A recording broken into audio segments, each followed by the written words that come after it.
संजय, अभी तुम्हें इस घर को छोड़कर जाना होगा।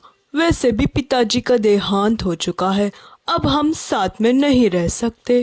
और वैसे भी पिताजी ने सारी जायदाद हमारे नाम कर दी है, तुम्हारे नाम तो कुछ भी नहीं है, इसलिए ये घर हुआ हमारा।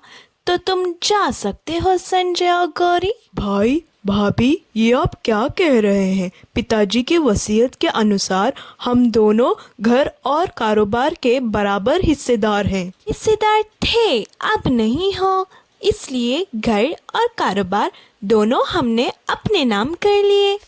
भाई भाभी, आप हमारे साथ ऐसा कैसे कर सकते हो? ये तो मेरा हक है ना। देखो संजय, पिताजी के बाद मैं इस घर का बड़ा हूँ, इसलिए जो होगा मेरे फैसले में होगा। लेकिन भाई, ये फैसला तो पिताजी का है और जैसे पिताजी ने कहा है ठीक वैसा ही होना चाहिए। बस करो संजय, तुम्हें क्या पता पिताजी ने आखिरी मर्तबा वसीयत को बदल दी थी, ये सोचकर कि तुम छोटे हो और घर और कारोबार नहीं संभाल सकते। ठीक है, हम छोटे हैं, लेकिन पिताजी ने ये तो नहीं कहा था ना कि हमें घर से बाहर निकाल दो। यही पिताजी का आखिरी फैसला था, अब इस पर कोई बहस नहीं होगी। तुम दोनों इसी वक्त अब घर से बाहर निकल जाओगे। चलो जाओ। भाई, हम इतनी रात को कहाँ जाएंगे? हमें थोड़ा समय दीजिए, हम अपना ठिकाना ढूंढकर फिर खुद ब खुद यहाँ से चले जाएंगे। तो ऐसे नहीं मानोगे तुम दोनों। अगर अभी इसी वक्त तुम दोनों नहीं गए ना, तो मैं तुम्हें धक्के मार के बाहर निकालूंगी। चलो संजय, चलो यहाँ से, और बेइज्जती नहीं करवानी है हमें। हमारे साथ जितनी नाइंसाफ़ी इन लोगों ने की है, इनके साथ भी कभी ना कभी ये हो ही जाएगा।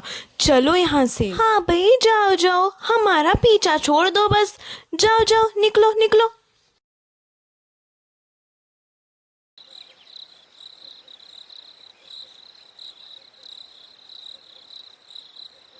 गौरी, आज रात हम यहीं गुजारेंगे।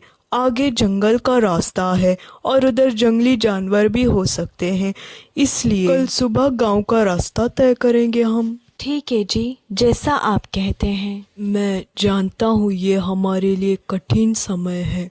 मुझे अभी भी यकीन नहीं आ रहा भाई भाभी हमारे साथ कभी ऐसा कर सकते हैं। ये सब छोड़िए, जो होना था वो हो गया है। अब हमें बस हमारी चिंता करनी चाहिए।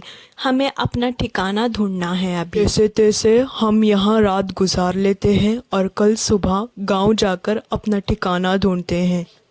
गौरी, मेरे वजह से तुम्हें भी इन मुश्किलों का सामना करना पड़ा, वरना तुमने तो यह मुश्किल कभी देखी ही नहीं है। अब कैसी बातें कर रहे हैं? ये आपकी मुश्किल नहीं है, ये हमारी मुश्किल है, और इस मुश्किल को हम दोनों मिलकर सामना करेंगे। ठीक है, फिर रात बहुत हो गई है, हम इस पेड़ के नीचे सो जाते हैं। ठीक है जी। गौरी, सुबह हो गई है, मैं यहीं आसपास कहीं खाने का बंदोबस्त करता हूँ। जी ठीक है, मुझे बहुत भूख लग रही है, कल रात भी हमने कुछ नहीं खाया था। ठीक है, फिर तुम यहीं खड़ी रहना, कहीं जाना मत। मैं अभी जाकर कुछ देख कर आता हूँ। आप बेफिक्र होकर जाएं, मैं यहीं खड़ी रहूँगी।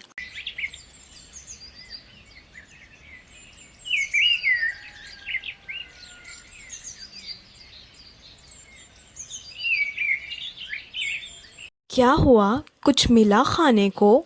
नहीं गौरी, मुझे जितनी कोशिश करनी होती मैंने कर ली, लेकिन मुझे कुछ नहीं मिला खाने को। अच्छा, कोई बात नहीं, कुछ ना कुछ ज़रूर मिल जाएगा, आप फिक्र मत कीजिए। तुमने रात भर भी कुछ नहीं खाया और अभी भी तुम्हें ज़ोर की भूख लगी थी। मुझे माफ़ कर दो गौरी, मैं तुम्हें कुछ नहीं ला पाया। आपने कोशिश तो की ना, इसलिए आप फिक्र मत कीजिए। अगर हमें खाना हो तो हमें ज़रूर मिल जाएगा। मुझे भूख लगी है, कुछ खाने को दो, 2 दिन से कुछ नहीं खाया है मैंने। माँ जी, हमें क्षमा कीजिए, हमारे पास आपको देने के लिए कुछ भी नहीं है। हम खुद भूखे पड़े हुए हैं। कल रात मेरे भाई ने मुझे घर से बाहर निकाल दिया था, इसलिए हम बेसहारा हैं। और भूखे भी हैं। तुम्हारे भाई ने तुम्हें घर से बाहर क्यों निकाला? माँ जी, पिताजी के वसीयत के हिसाब से वो घर आधा मेरा भी है, लेकिन मेरे भाई ने वसीयत बदल दी है, इसलिए भाई ने मुझे घर से बाहर निकाल दिया है। अब हम बेसहारा हैं। मुझे क्षमा कीजिए माँ जी, मुझे आपको देने के लिए कुछ भी नहीं है। लेकिन मुझे तुझे देने के लिए कुछ है। ये है जादुई चूल्हा। इस पर तुम कोई भी कढ़ाई रख दो और बोलो, जादुई चूल्हा मुझे वो दे दो जो तुम चाहते हो, तब जो होगा तुम देखोगे। इसमें घर की चाबी भी है, तुम चाहे तो उस घर में रह सकते हो। ये लो। अरे कहाँ गई? कहाँ गई? ये यही तो थी। ये सब क्या है गौरी? क्या हम इसे रख लें और घर जाएं?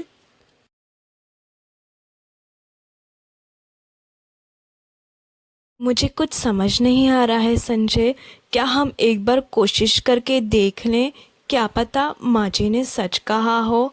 एक बार कोशिश करके देखते हैं, क्या पता सच में निकल जाए। जादुई चूल्हा, हमें बटर चिकन दे दो। ये क्या? ये तो सच में बटर चिकन आ गया। ये कैसे हो सकता है? इसका मतलब माँ जी ने सच कहा था। गौरी, मुझे भी यकीन नहीं आ रहा है। इसका मतलब ये सच है। ये जादुई चूल्हा है।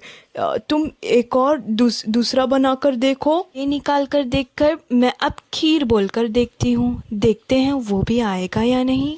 जादुई चूल्हा, हमें खीर दे दो। खीर भी आ गया। इसका मतलब ये चूल्हा सच में जादुई है। गौरी, मुझे मेरी आंखों पे विश्वास नहीं हो रहा है। ये चूल्हा सच में जादुई है। इसकी सुगंध तो देखो, कितनी अच्छी है। संजय, हम एक काम ज़रूर कर सकते हैं। हमें रहने के लिए घर चाहिए था, वो तो हमें मिल चुका है, और खाने के लिए खाना, वो भी मिल चुका है। क्यों ना हम दूसरों को, बेसहारों को खाना खिलाएं। हाँ, ऐसा हम कर सकते हैं गौरी। आखिर जिंदगी है चंद दिनों की, इसमें हमें दूसरों की मदद करनी चाहिए। चलो फिर आज से ही शुरू करते हैं हम। ठीक है, फिर मैं सारे पकवान बना कर रखती हूँ, आप बस ज़रूरतमंद को देकर आइएगा। अच्छा, तो तुम अपना काम शुरू करो गौरी। अब से हम यही करेंगे, सबकी मदद करेंगे। अब इस गांव में कोई भूखा नहीं सोएगा। आपको हमारा आज का वीडियो पसंद आया तो हमारी वीडियो को लाइक कीजिए, चैनल को सब्सक्राइब कीजिए and hit bell icon for new videos. Thank you for watching our